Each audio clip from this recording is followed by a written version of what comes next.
You are now listening to the Dual Position Podcast. The boys are back to talk all things SuperCoach all season long. Please welcome your hosts, Whisperer and Brew. Hello one, hello all. You are listening to the Dual Position Podcast. I'm your host, the SC Whisperer, joined, as always, by my illustrious friend whose lighting is very shocking. Brewski, how are you?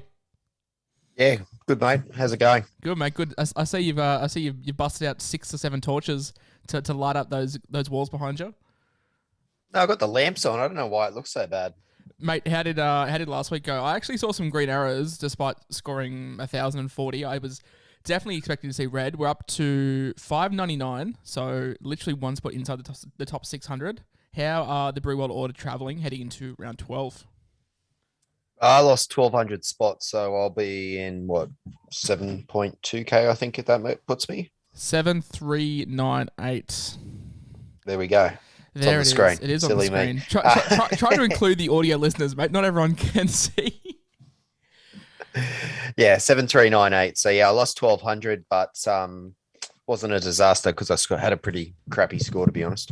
Yeah, look, I think that was the case for us all. Like, yeah, I scored 1,040 with updates. That they were kind, and I was expecting to see huge reds, but we saw some slight greens, which is fantastic.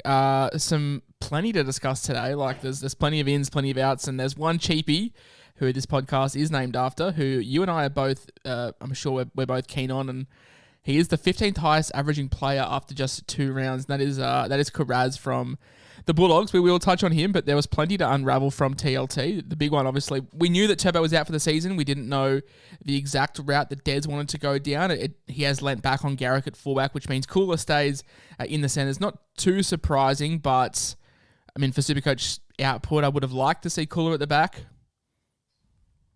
Oh, nah, Garrick. It was always going to be Garrick. Garrick's quite a good fullback, so I didn't expect anything else. But yeah, for Supercoach purposes, it would have been nice because Cooler's been a bit of a bum. I tell you what has sort of dampened the spirits a little bit. I think Reece Robson's stocks have plummeted because with the injury to Kyle Felt, that sees Todd Payton shift a bench utility Hamiso Tabuai-Fidow to the wing, which sees Jake Granville come in. So, like, that guaranteed 80 minutes from Robson, like, is no longer there. Are you still as keen on him now as what you were on Sunday? I'd still be keen on him. I don't think he'll take minutes from him, to be honest. I think he's more backline protection. And if he did come on, I think Robson would play that floating middle role. So, I think he'll still play 80.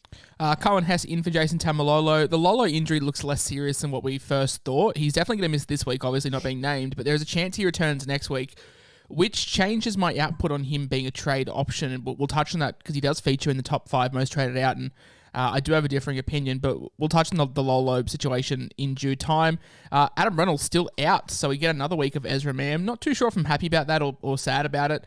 Obviously, if he does get some kind of long-term spot, he's someone we have to look at picking up. But in terms of classic relevance, only the second game, so no price rises there. Your boy, Freddie Lussick, gets to start at 9 for the Warriors, with Jazz moving to 10, so that sort of hybrid role that Jazz was playing a little bit of hooker, then shifting to the middle, sees him, just go straight to prop, with AFB out with a Liz Frank injury, so he'll be out for a while. Look, there is some love for Jazz in the chat happening right now. Do you like him in this role, or would you prefer him starting at 9, then moving to the middle, which is what has been working? Well, I was getting Jazz, to be honest with you. Dan and I were talking earlier today, and we were both pretty keen. But I think it's smoke and mirrors, to be honest with you. I think he'll start 9. I don't believe that lineup that's been named. I think there'll be late changes. I think Lussick will go back to the bench, and I think Jazz will move back to 9. Yeah, I actually do agree with you there. I don't see how they line up with the lineup that they have named. Hey, Trent's Peoples. All this fantastic job security we were talking about how he'll play the first 2 weeks and he'll be great cover for buys. He's been dropped after one starting performance. Gornsky. I've got to admit he was pretty average last week, so I'm not 100% surprised that he was dropped, but I kind of thought he'd go back to the bench and not go to Reggie's, basically. So yeah, another hollow red dot in my squad, which is lovely, but hopefully he's there come round 17. Cam Murray also named on the extended bench. There's some concerns over Liam Knight and people holding on to the hope that Peoples may come in, but I just think if Cam Murray passes the captain's run, he comes straight in and that pushes Peoples further down the food chain. Yeah, he was not good last week, unfortunately. Will Kennedy is back into fullback. No surprises there. There was a case, there was some weird narratives going around that Lachie Miller there. I saw the Supercoach experience saying that the Knights should target Lachie Miller. Yeah, he's 27. He's never going to hold out Will Kennedy, and he's back to the extended bench. No surprises really there from me. But in big, bold letters, it's KIRAZ season. Now, the headline of this podcast, KIRAZ from the Bulldogs, he is in. He gets it named. A sick part of me was really hoping that he wasn't, because I don't need him. Me too. I'm gonna buy him, but like I don't need him, and it just bails a lot of people out. That it is what it is. But like KIRAZ is named a -80 break even. I think if he scores like his projected average, which is 71, he makes 113k or something this weekend. So definite all systems go there.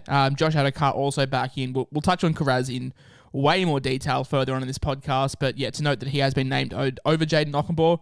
Wanga Blake into the wing spot with Nia Corey on the edge. IPAP at 13 now. I don't know what's happening. You've got one of the best back rowers in the comp, and you just move him to 13. Apparently he started in the middle last week and then moved to the edge when Maddo came on. Could explain the really poor score that he had and was bailed out by the try assist, but that's the concern. I don't want to go back. And they did this last year too. Like, I don't want to go back to 50-point IPAP. When they moved him to prop. Yeah. For me, I've had him since round 1 or 2, so it's not as concerning for me, but I think he was one of the most purchased players when I think it was Turbo or Paps went down. So those people are probably kicking stones at the moment. They're a bit peeved off, I'd say, because if he does stay in the middle, it is going to cruelly scores a little bit, I'd suggest. Well, even for 20 minutes or so, like, as I was saying before, 50-point IPAP is definitely a real thing. Like, when he was playing through the middle last year, it just wasn't good. For Madison, nothing changes. He's still on the bench, still great, still very much a good option. But yeah, IPAP at 13 is worrying. Mike Acevo is circling. He is very, very close to returning. He scored 4,000 tries last week in his game back, and he'll be playing again in the reserve grade this week, and I expect him to play probably next week or the week after, so he is one to look out for as well. And the last bit of news, Charles Nickel-Klukstar is out for 2 weeks with a low-grade hamstring tear. That sees your boy, Xavier Savage, move into the fullback role for the foreseeable future. I wouldn't be rushing out to buy him, as does he still only have the fullback eligibility? I don't know if he's picked up centre wing over the round updates, but I still wouldn't be rushing. He should have. I'll check, but I'm pretty sure he was one of the names listed that would get updated. I guess 2 weeks, you're going to bring him in, and then you're going to need to sell him. He's not going to make a great deal of cash. He hasn't looked as good. He's just fullback only. Well, that's another thing we can talk about. They've had position upgrades, so obviously the headline would be Sifa Talakai gaining centre wing. We knew this was coming, but this is the week they finally kicked into effect. Yeah, it was the week I was going to sell him to, and then KIRAZ was named. Oh, the joys. Hey, the top 10 most bought. No guesses for who number 1 is. KIRAZ, number 1, slam dunk pick. Is there anything to debate here? I think the only thing we debate is the only thing to debate is he a play this week or not? I'm playing him. He's been impressive the first 2 weeks. I can't fit him into my side unless I drop like Elliott or Starling, which it could be an option. But we're bringing him in this week. I'm not playing him. But yeah, like, is there anything to say about him that doesn't need to be said? Look, every centre cheapie we've pretty much had since Talamay, I guess, has crueled us. So touch wood, it's not, the same go around, because that is really going to piss me off if that's the case. But no, I think he's earned that spot, and the fact that Adokar's back and he's still in the side is a very good sign. So he should hang on to it, but I will pretense that he does play for the Bulldogs. So I don't think he's going to score, 70 to 95 points every week, but he does play the Dragons this week. The Dragons will probably flog them, but I think there's an opportunity that the Dogs score points. And for that reason, I'm going to play KIRAZ this week. I think he had 57 points in just base power alone last week. So he's definitely got the work rate and the tackle busting ability and yeah, you name it. A lot of his hit-ups are very Tedesco-esque when it comes to Supercoach. Like, how just sort of skips across the field, does a whole lot of nothing, but just racks up 2 or 3 tackle busts. That's very similar to how Teddy runs. He was doing that a lot last week. So that is promising from a Supercoach standpoint. The number 2 most traded person in, it's Trent Peoples, and I'm really hoping that people have just done this before team lists have been named. Do not buy Trent Peoples, please.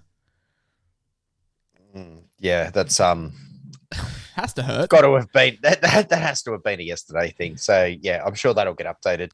That is a peak rage trade right there. Number 3, probably also a rage trade, Selwyn Cobbo. Now, look, I never owned Cobbo, but you were speaking of him very highly all preseason. Are we, like, he's what, 540k or something? He's like low 500s. Like, is he a keeper? Because we're buying him at like, look, he'll make a little bit of cash, but 540k, it seems like a stretch. Yeah, but it just depends how you play the game. I had a look this week, to be honest with you, because I think he'll go pretty well again this week. And if he's banging out, 80 to 130, then sometimes he'll just take the points and then deal with the rest later. So I think you're not going to bring him in to make you cash, I don't think, because by the time he makes it, if you hold him, he'll probably lose it. So it's either you buy him to keep him, or you're targeting him for points. Well, that's the thing, because you need points. If you're not seeing him as a cash gen, then you've got to see him as a keeper. Yeah. And is he a keeper? Time will tell. He could be. I'm not so sure. My verdict is out on the Selwyn Cobbo trade-in. My verdict was also out on the Ryan Madison trade-in last week, but yet somehow he found his way into my side, and you loved him and didn't find his way into your side. So I think we're both back on the same path this week with Maddo. I've been converted. All systems go. Anyone that scores that much in base and power 91 without, points, I think real junk, is definitely a trade-in. I personally don't want to pay 700k for him, so I'll wait. It could burn me, but for now, I'm going to wait because I'm looking at picking up for feeder next week if I can. I think he'll play this week. Sorry to skip ahead. And he's got a massive break even, so I might be able to pick him up a bit cheaper. Someone on this podcast said that Maddo's PPM was not sustainable, and that person wasn't you. Unfortunately, got that one wrong. 91 points in 61 minutes with no attacking stats is exceptional, and I'm just really petrified that he's playing himself into an origin spot, which would not be good, and it would kill a lot of my round 17 planning. Number 5, he's the second leading try scorer in the competition, and it's Jeremiah Nenai. Now, I cut ties with Nenai a long, long time ago. And he's got a negative break even again. He does. The Cows are playing good. He's scoring tries. He's definitely a threat in the air with the kick that really targeting him. But can we go back there? Like, if he doesn't score, we know what he's like, and I just don't know if I can get burned again. I never owned him. So I guess I'm on a different train to you. I wouldn't buy him at this price. I'd go for more certified keepers, basically. I'd look at Haas or Madison, those type of players over him personally. 500k basically, 496k for Nenai. Like, I just no, don't. I guess don't see it's not bad in a way. Like, he's obviously got job security. If you compare him to a Butcher for 95k less, like I stated it on Sunday, Butcher's defense was horrible on the weekend. That concerns me a little bit. He is on the edge again this week, and you would assume he'll be on the edge again next week. Do I change your mind if I tell you that Nenai's only had 3 scores above 60 all year? And we're now in round 12. Yeah, you do.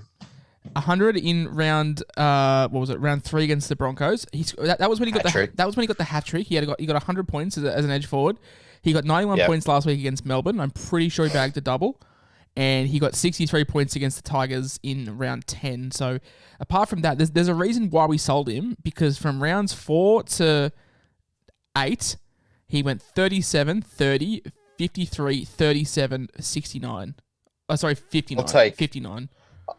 I'll take Jazz Tavanga and I'll take Cam McInnes over that for 20, 30k more. Ask yourself this: if you're sitting there buying Jeremiah Nenai and the Cowboys play round 17 compared to round 13, would you still buy him? And if your answer is no, I think there's your answer for this trade-in personally. I'm not keen, and Brew brings up a great point. I think if you're targeting for buys, I'd much rather Jazz, and if you're targeting for long-term points, I'd much rather Cam McInnes. I think you're buying Nenai on the upswing whereas you can buy McInnes still at a pretty decent price for his output for what we can see, and a much more consistent. Like, you can say that, oh, he's a try-scoring edge back row, but we've seen here he scores a hat-trick and gets 100. Like, you know what I mean? Like, Garrick scored 100 on the weekend, and he's a winger who doesn't have who isn't supposed to have the output that Nanai has. So I'm giving it a miss personally. That's just me, and I don't really agree with the trade-in whatsoever. Because I just don't really see what kind of value there is apart from like the low break even. But once those big scores come out, you're just going to go straight back. The price is just going to plummet, same way that we saw rounds 4 to 8 or whatever it was. Number 6, I'm going to give credit to you here because I didn't consider him at all last week, and you talked me onto him, and that is who I have now called Nat Butchgoat. 67 points in a side that got thrashed doing Sweet FA. He's back on the edge this week. I think he plays 25, 30 minutes on the edge. Satili comes on, and then he moves back in the middle, which is what he did last week, and he was really, really good. Not from a Roosters fan, but from a Supercoach fan. I don't care how bad you are in real life. If you're getting me 67 points doing nothing at, 350k, that is awesome. Yeah, he tackles. So he'll make a lot of tackles. It's just, someone's called me out in the chat for saying it. It's the tackles he misses or the tackles that he's not in the line where he's supposed to be that frustrates me as a Roosters fan, and I do watch him pretty closely. That said, at this point, I am getting him this week because if you're banging out 55 to 70 range in base for 400k, then just sign me up because that's an extra 50 points come next week, which will be very handy.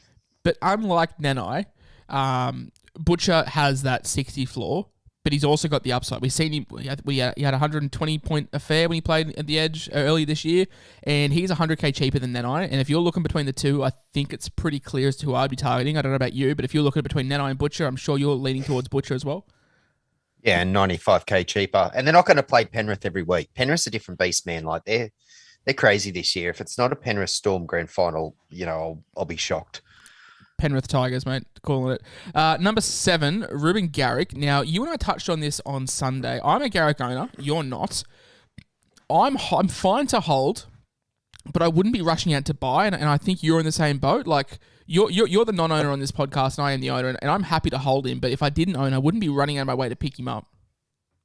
I wouldn't buy him this week against Melbourne. No. Like, if Bellamy hasn't, put them all through a table, after the last 2 weeks, I'll be completely shocked. I'm definitely VCing in that game. Oh, as am I. I'm VCing in that game as well. Week, what you said last week's a bit different this week. The Cowboys are flying high. Manly's just lost their top dog. It's down in Amy Park. It's a home game. I just think Melbourne, if they've healed up from their TLC match with Bellamy, I reckon they'll be good to go. And either Grant or Munster's a definite VC for me. So are we doubling down on the hot take? Are we just going to go Melbourne 40 plus again? Just keep doing it. I don't know if it'll be 40 just because Pappy's missing. But I'll say 30. Yeah, look, I'm going to keep doubling down on the narrative until it comes through. But yeah, look. Eventually you'll get it right. It's Melbourne, mate. Let's get back to Garrick. 7th most traded in. You're buying him. I'm going to have to pull up my team to get his exact price. He wouldn't be overly cheap. So he sits at 600 and... It's like 650, isn't it? Yeah, 651. Does have a 97 break even as well. I'd wait till next week. Yeah, am I missing something here? Don't buy Garrick. If you're going to buy him, get him next week. Number 8. Sean Johnson? Am I reading this right? Oh, God. That's chasing points. No way. Just, next. I think we've got to give it a little thought. I haven't actually looked at him, so I'm going to pull up his numbers sort of live on air as we speak as to why he's so appealing. So Sean Johnson... Well, he scored 98 last week, I think, and he did score a try. But I just don't think he's playing that good football. He's also 370k. Yeah, he's dropped heaps. Playing the Knights with a minus 30 break even. Can I tempt you at all there? No. Ask me on Thursday. So, SJ... 96 last week, 56 the week before, 29. That's all he's done, bud, isn't it? Yeah, ready? 29, 24, 21, 15, 34, 45, 66. That's like 5 scores in a row under 25. And you take 30 points off for the try, and he's only really scored 60 again, which isn't really setting the world on fire. So, no. No to SJ, mate. All right. What can I tempt you in another halfback that has that will play for his country, and Nathan Cleary, the 9th most traded in player, about to head into Origin after a really good game again last week. He is just shitting out points for fun. It's just what Cleary does. 9th most traded in this week though. Must be a lot of head-to-head players. Yeah, I mean, they're going to miss round 13, then he maybe get rested over Penrith are flying. Does Ivan Cleary just rest him, and then he's going to be out again? And I don't know. I mean, it's Cleary, obviously. I'm not going to come in and say no, but surely there's better times to pick him up, and surely we should have had him by now. Yeah, you definitely should have had him by now. Pick up the Resurgence instead. The Resurgence. Number 10, Ruben Cotter, another one that I'm not overly keen on right now. A guy that you want to own. I just don't know if round 12 before round 13, when most likely he's going into Origin camp. He's 100% going into Origin. They've got to be head-to-head players. I would wait until next week to buy Cotter. Otherwise, I'd get Payne Haas right now. But for me, I'll just wait till either closer to the second buy or after the second buy, because what's the point? Anything can happen with Origin as well, like injuries and restings and stuff like that. So over this period, it's a management period. Try and make some cash. Try and pick up some guys that might go on a run. You got to play the game a little bit differently over this period. Yeah, no, I agree. I like Cotter. I like him as a buy. I just prefer him next week when you know what his future's looking like. Moving into the top 5 most sold, and we touched on him being out this week. And it's Jason Taumalolo. I don't like this because people. I'd wait till next week because it's going to burn you in the arsehole if he gets named next week. And watching it live, they kind of said, he might be able to play on. And then he went up the sheds and they obviously ruled him out. And it's always been not a long-term injury is the message that we've received. So I don't know. I kind of think he'll be there next week. And what's the point in selling this week when you can just get the points next week? You're going to need them. Especially if this narrative plays out that the Cowboys get thumped by... Oh my goodness, half my dinner just came up. The Cowboys get thumped by Penrith, and then Todd Payton's like, all right, let's just get our main man back in. Maybe I'm reading too much into it. Maybe I'm being too hopeful, but we bought him for round 13 coverage. He has a chance to be back in round 13. Hey, how much money do you lose this week if he doesn't play?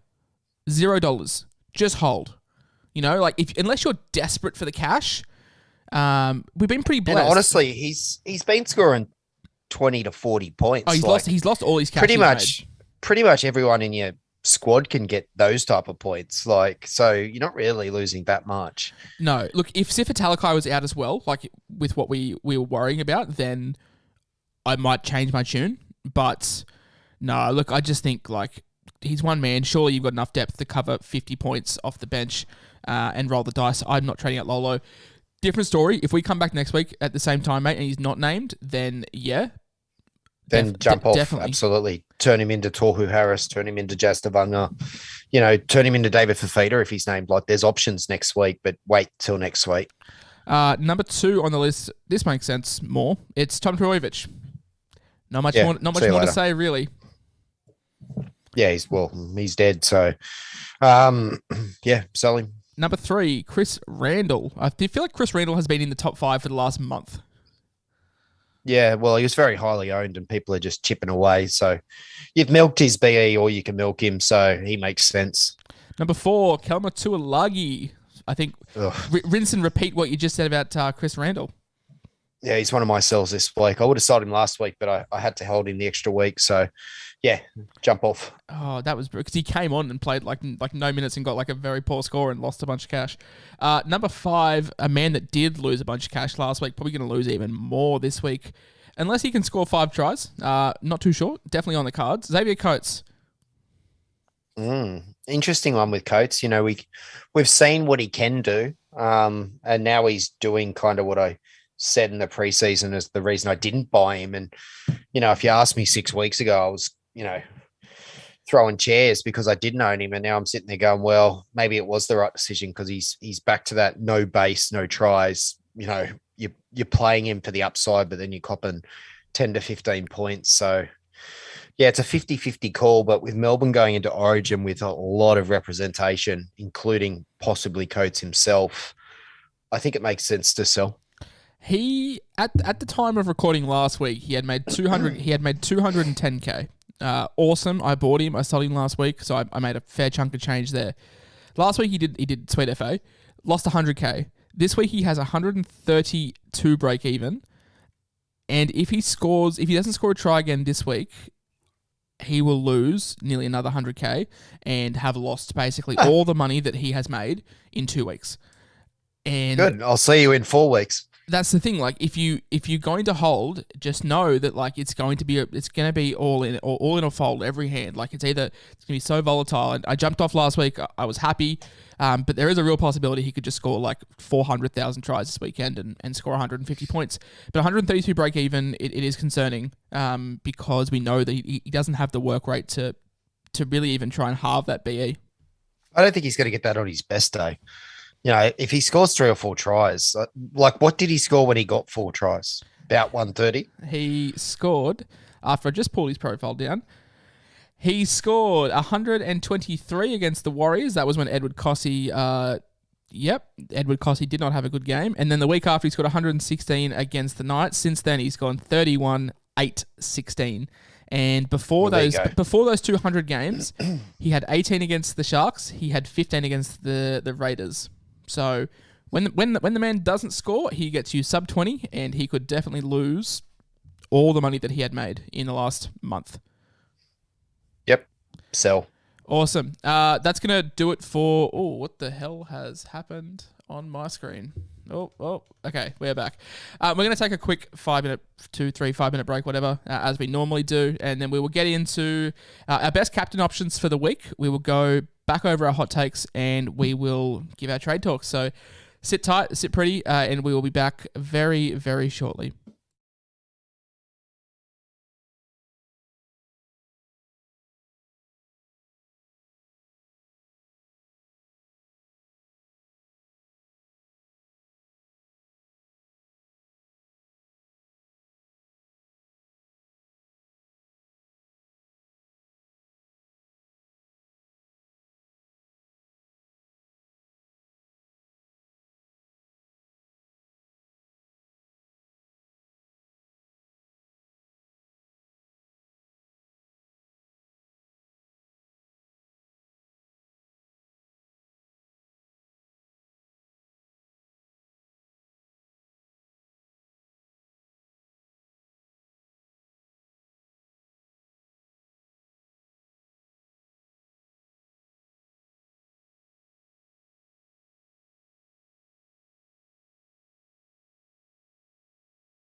All right, we are back. Thank you for sitting pretty. So we basically gone over the top 10 most bought, top 5 most sold, or whatever order we did it. I can't remember. There's a couple we like, a couple we don't like. It's a weird week for trades, I feel like, this week, when you've got the obvious standout in KIRAZ, and then if people are trading out Lolo, there's 2, and then if they want to make upgrades to their squad, there's a boost gone. So we'll head into that. I reckon we just, while we've been talking about the trade so much. Good afternoon. This is your captain. Wrong soundbite. Ladies and gentlemen, I'd like to report a trade. I am only doing the one trade this week, and it's just Isaiah Tass to KRAZ, Jacob KRAZ. I'm not sold on Isaiah Tass. It could be Andrew Fafita to KRAZ via some duels, but yeah, not too sure what to do. But KRAZ is definitely coming in, and it's just between one of those two. I've got no boost left, so I'm not making any fancy moves. Yeah, my trades at this point are I'm getting rid of what's his name, Leo Thompson, and what a flop he's been. Tuilagi. Yeah, what a flop. He was going all right early in the season. So I'm getting rid of those 2, and I'm getting Butcher and KIRAZ in. So 2 buy numbers, both guys been scoring well, should make a bit of cash. So for 2 guys that are just floundering, so. I know I'd like to get fancy, but I think I'll just keep it simple and do those 2. I know this could seem pointless to some, but next week, if Lolo is out, I'm probably just going to go Lolo to McInnes, even though McInnes is in the bye and won't play.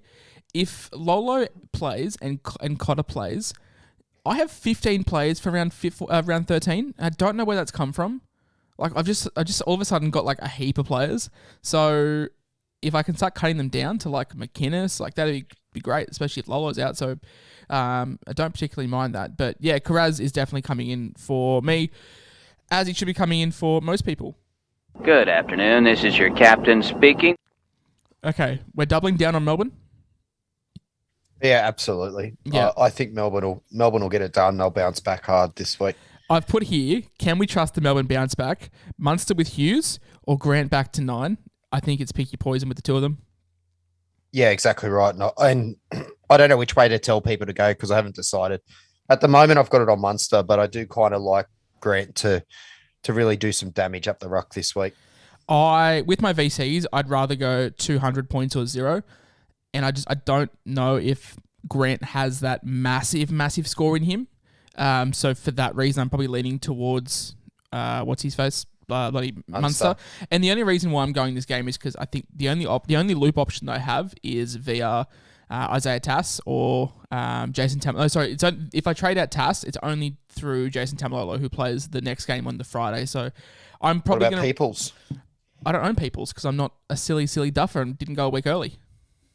Oh, right. Yes. But yeah, that's the thing. If I trade out Andrew Fafita rather than Isaiah Tass, then I can just loop through Tass. But the way I'm doing my trades, I think I'm just going to hold Fafita. So yeah, I'm leaning towards Munster, and I'm also leaning towards Cleary, probably the next best option, because I've put here, can people go back to the Cobbo well with the VC? Can South have a huge performance against a Tiger side who led in 18 points against the Bulldogs? So basically Cody or Damien Cook. The Roosters-Sharks game seems really, really dodgy to take a punt on anyone there. And then... I don't mind Nico in that game. Yeah, I just prefer Cleary against the Cowboys. And then like now that IPAP's moved to the middle, I don't really feel confident putting the C on him. And then I know he scores well, but like in my mind, I'm like, can I put a captaincy on a guy coming off the bench? Which like never fun. No, don't do that. So there's not much. I'm just looking at it now. All the games are kind of like the first 2 games and the 2 teams that I try and target for captaincy, and then after that, like it's a bit like you said, like Cobbo. You can't really VC Cobbo because you've already passed the Melbourne boys and Cleary. So you'd either be going the captain on him or chucking a V on him, and I suppose targeting the Sharks Roosters game. That's the game I want to target the least. Any other game I wouldn't be captaining, not unless you really got faith in Mitch Moses this week. He's the only other name that I could throw out there. If IPAT was on the edge, yes, I'd consider it. But for me, mate, I'm just going to go Munster into Cleary. I think that's just the safest option. If you're a really ballsy head-to-head player, you could vice Cleary or Munster and captain Ponga. Ew.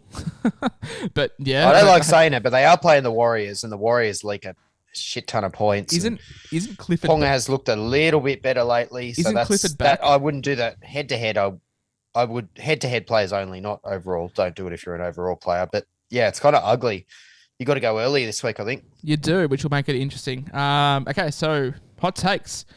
I was shocking last week. I had Melbourne to put on 40, didn't happen. Think I had Talakai over 80, didn't happen. I had something else that also didn't happen. This week, Cody. Now, not Ramsey, unfortunately, but Cody Walker, 100 points against the Tigers. Cobbo, man of the moment, under 45. You can tell which players I own and which players I don't own. And Cam Munster, also 100 plus. Fair enough. Last week, I said that Turbo would limp through the game. I mean...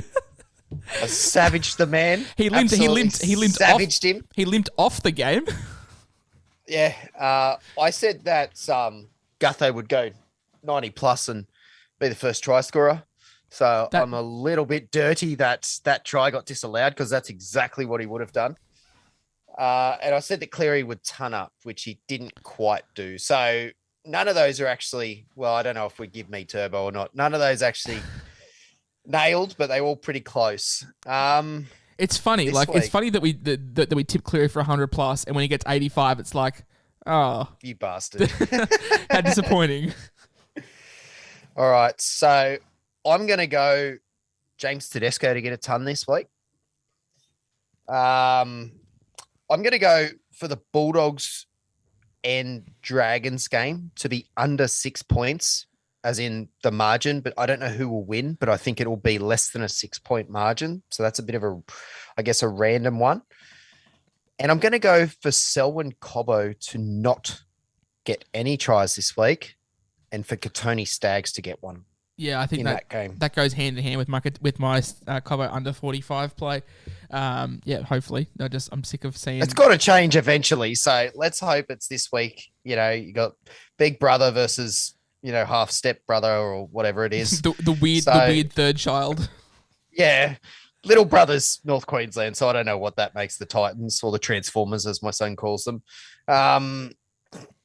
Yeah, so we'll see what happens. But hopefully Katoni keeps the goal kicking and scores, let's say, 3 tries. I think that's fair.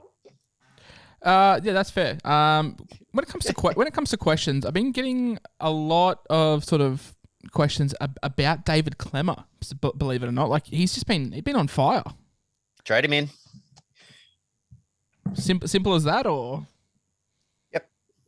Look, if you're going to come up, if you're in the chat and you're going to say Butcher or Clemmer, I'm going to say Clemmer because Clemmer's a keeper and he should be there for the second bye. I think his origin days have been and gone. You got Junior Paulo's, pretty much a walk-up start. RCG will probably be in the side. Payne Haas is in the side. So I just don't see where he fits into origin anymore. Therefore, he'll definitely play round 17. So pretty much, unless they're a potential keeper that plays the first bye, if it's Clemmer versus somebody, I'm going to pick Clemmer because Clemmer's a bona fide keeper this year. He's going to get you 70 points every week. He'll make up the points loss on round 13. Now, can we talk about Siva Talakai? Now, we touched on him briefly. We touched on him briefly on Sunday. I want to hear the thought process on him because it is becoming a little bit hard, but he now finally gets the centre wing eligibility. Can we look at him in different eyes? And I know you're going to bring up the price, but I think sometimes you have to look past that. I still think he's a sell. I just don't think his scores warrant holding him we want to talk about Coates earlier and how, he was this price and now he's this price. And yeah, he had a couple of good weeks, Coates, and outside of that, not so good. And I know the base is a little bit different. You're talking about, a 40 or a 50 compared to Coates' 15, but the base seems to be getting worse for me. It's declining. We do get Will I Kennedy can back. really see him getting a 20 or a 30 if there's no, line break assist or try assist or anything in that. And I think teams are, he had that breakout game where, he, we had to arrange a funeral for Morgan Harper. bloody Morgan Harper, and he's only just recovered from it. And since then, teams have, probably added Talakai to their tapes. They've studied him. They've worked out how to shut him down. And I don't know. I think the run's over. I'm not saying he's not going to have another big score this season. I just don't think it's going to happen consistently. And I think, I look at a Zach Lomax and go, I'd rather Lomax right now than Talakai, especially with the draw ahead. Spicy. As I said before, does it change that we get Will Kennedy back this week? We get his fullback back and it'll make the tack a little bit more smooth? Maybe. But what was his... How long's Will Kennedy been out for? Talakai hasn't... 3 weeks? 2 weeks? Something like that. Talakai hasn't really scored any points in like 6 weeks. I'm just asking because people like. are genuinely bringing up the idea of trading Talakai to KIRAZ, and then I'm assuming like going like to a Luggy to Maddo or something like that. So it's been 4 weeks since he got the 165 when he terrorised Manly, and he's basically like his PPM's 0.4 to 0.6 in the last 4 games. Yeah, no, it does make it interesting. I just think he's now picked up that like really good centre wing eligibility, and I will probably hold. One more thing before we finish up, a guy like Isaac Tago, or even Talamade to that extent. What are we doing come round 14? Because I feel like round 14 is like when you make the decision. I will hold one, and funnily enough, at the moment, I'd probably hold Tago out of the 2. I just want to check something. So we'll just have a look. So they've got Newcastle easy, New Zealand easy, Roosters, who they just flogged, West Tigers, Sharks, Parramatta, Canberra, Melbourne, South. It does get a little Pretty bit gross. tricky in patches there, mixed in with, I'll probably hold one of the 2, and I'll probably upgrade the other. Is it a case of whoever's more expensive you're selling, or do you have an idea in your head as to who you want to keep? I think I'd probably prefer to keep Talamate, to be honest.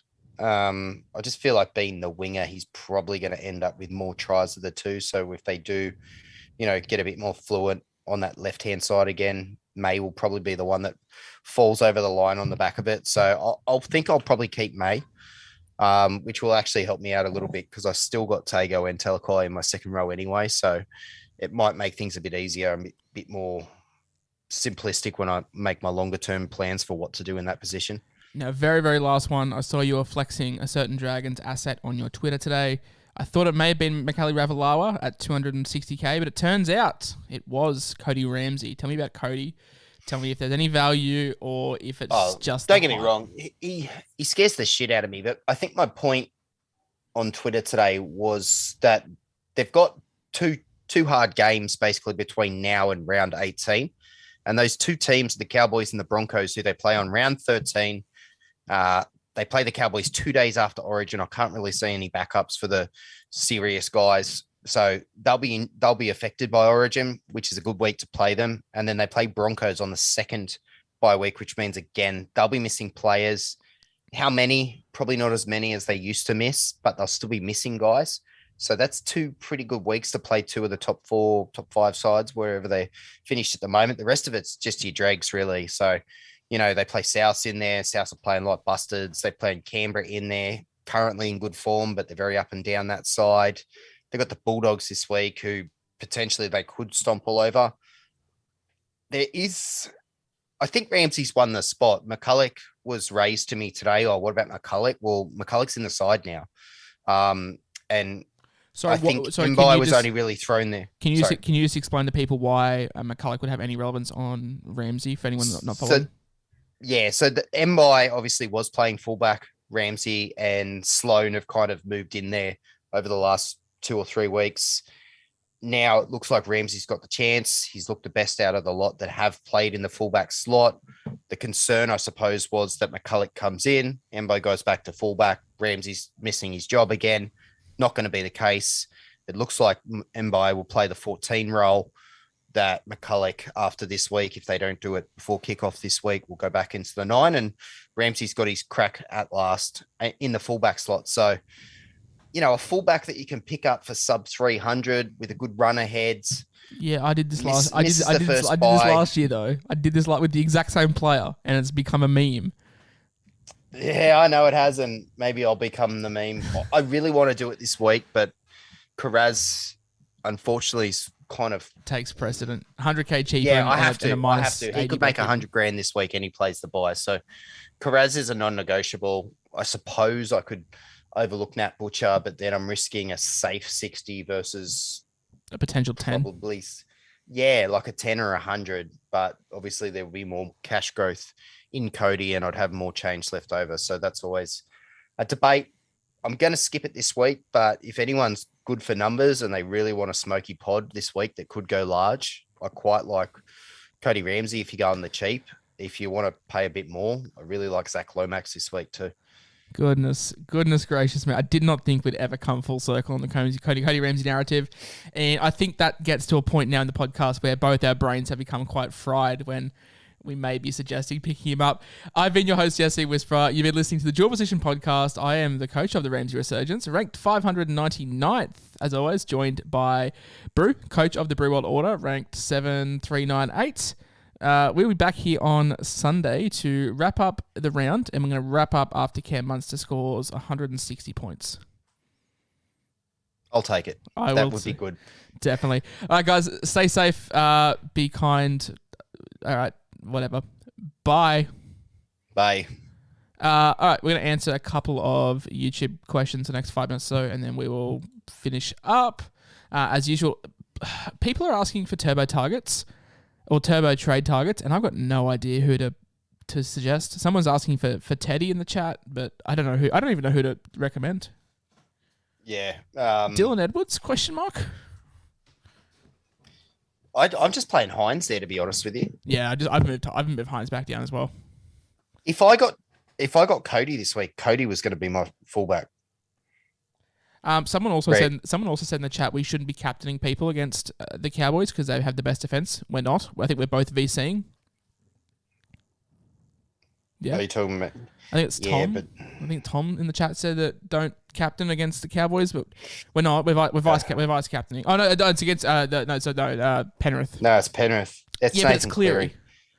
Yeah, he just shits points. Yeah, I get it, and I would like to V, but the problem is that my hand's forced. I've got no C option. Do we like Gutho as a target for Turbo? No. No, I did a couple of weeks ago, but he hasn't really produced a great deal. Thoughts on Wolford? No. I don't mind Wolford, but I don't think he's going to be an elite cash growth guy. I just think one loss and Ricky's just like, nah, bye. Arsenal Clemmer for AFB. I would bring in Clemmer, I think, I would go at Clemmer the moment. Haas's minutes are a bit being held back a little bit. Post-origin for Haas, Clemmer right now. I have 600k in the bank, and I see no one who is a good buy for round 13. Please help. Wait a week and buy Big Tofu. Yeah, Tohu Harris next week. Have a keen look this week. Big break even, but he's named in the 12, so I think he'll play 80. Next week's a good week for him. Otherwise, Jazz Tavanga, check his numbers. He's been going 60 plus most weeks. He's been playing 60 plus minutes most weeks. Well, that goes hand in hand with the next couple of questions. Sorry. Kick out, yeah. I just love Olakau'atu, man. With Turbo out, I just absolutely love Olakau'atu. I'd go Kikau over Olakau'atu. He does. He goes on runs, and this time of year is they're going to need people to step up, and I think he's going to get his hands on the ball a lot without Cleary and Luai there. So I kind of like the kick-out move. A lot of mixed reports on Jazz. Some people are asking if he's a trap with Egan and Sirinen and Murray. Who's Murray? I'm not really sure why we would consider him a trap because he's been getting the minutes all year. So no matter where on the park the minutes come from, he's been getting the minutes. So I can't see why he would stop getting those minutes. And a couple more. Who is the best Randall upgrade? Is it Jazz or is it McInnes? Or is it Robson? It's Robson. Or is it Cotter? Yeah, Cotter is number one if you're playing him up there. Then I would probably go. Oh, you can kind of toss a coin, really. I think I would. Robson will probably have days where he gets bigger scores than the other guys, but McInnes, who was the other person you said? I would rank them. Cotter, I would rank Cotter 1, McInnes 2, Robson 3, Jazz 4. Yeah, I'd probably go the same. I must admit today when I was looking at Jazz, I was really tempted just to go McInnes because Jazz could be a guy that I need to sell in 4 to 6 weeks. McInnes is a guy that I can buy, and as long as he doesn't get injured, I can hold him for the rest of the season. Yeah, I agree too. Is it time to kill off Satili? He's becoming quite frustrating. Oh, yeah, get rid of Satili. It's just a roulette at the moment. Like Angus starts, Tupanua, they switch sides. Tupanua's bench, Angus is bench. So I think Maddo will hold his spot now. This happened last year too. For a period there, and then Maddo held it for the rest of the season. Maddo had a good game last week, scored really well. Tupanua, I really think this is what will happen this weekend. I probably should have said this on the podcast earlier. I think that TKO will not start lock. I think Butcher will start lock, and I think Tupanua will start on the right side. This isn't a Supercoach question, but from a Roosters fan, do you think Robbo tries to get too cute and try and keep all his players fresh by rotating one of the prop forwards each week, either JWH will start or TKO will start off the bench? Do you think he just tries to get too cute? I think it's affecting how clinical they are, and I think it's affecting just their general style of play because you're not getting that consistency week in, week out. You're getting different styles of players. Like a TKO is different to a JWH, and they're both different to a Lindsay Collins, who's a bit of a nutcase. So they're all different types of players. And if you're changing up how they defend and which side they defend on and their combinations with the halfback 5'8", then obviously it's going to have an impact on the team. So I'm not really happy with the way that they keep changing it. Lukey to Butcher, yes. Is TBJ worth buying or go for Clemmer? Depends if you need the numbers. I would go for Clemmer. In hindsight, I bought TBJ 2 weeks ago, and I do wish I went Clemmer just because I don't need the round 13 numbers anymore. TPJ won't be on my side in 3 or 4 weeks' time. So, agree. He's there now. He'll get me through the bye, and then after that, I'll be flicking him for a safer option. So I would just go the safer option unless you've got an absolute buttload of trades because you don't want to get to round 19 or 20 and be out of trades and get stuck with Pangai, and all of a sudden he's not playing 60 minutes off the bench. He's going back to having 2 stints of impact at 20 minutes each and maybe getting you 40. Yeah, no. One of my first trades post-Origin will be TBJ to Clem, I would say. I'm in all honesty, I'm probably just going to skip Payne Haas for the rest of the season. And that sounds silly, but I've got iPad. He doesn't have the ceiling, so I think there's other options that you can go for, like especially the fact that you can have Papali'i up in front row forward. Like if you can then get Fafita Madison, Ken McInnes and whoever else I'm forgetting about in the second row and have some more higher ceiling attacking options in your front row forward, that's gold. Is it worth using a boost to get Clemmer this week? I don't think so. No, just boost after 13 if you're going to do that. And very last one, what are we doing with Nick Meaney if we own? Just think, you hold fullback for the Storm? Yeah, and he'll play fullback in round 17 potentially too. We'll just have to see what happens with Pappy. He'll probably miss Origin now though. So yeah, I think I'd hold Meaney once the Storm start firing. Yes, they're going through a down patch, but they also scored the most points in the history of the NRL over the first 9 rounds, I think it was. So, remember that when these guys come back, they're going to go back to being an Arsenal. And I guess it's just a personal one. How many trades do we both have left after this week? I have 19. Yeah, I think I went into this round with 19, so that'll probably put me at 17. Yeah. Cool. All right, that is everything that I'm going to answer for tonight done. I should be live on Thursday. Ask me the same questions and I will answer them. If not, you all know where to find us. I am on Facebook, Instagram, Twitter, I don't know, smoke signals, wherever you want to reach out to me. Brew's Best active on Twitter. Our handles are both on the screen. I can't point. You know where they are. Come find us, come hang out, come ask us some questions. That is going to do it. And I've been doing this podcast for a year and a half and I'm still not good at signing off. So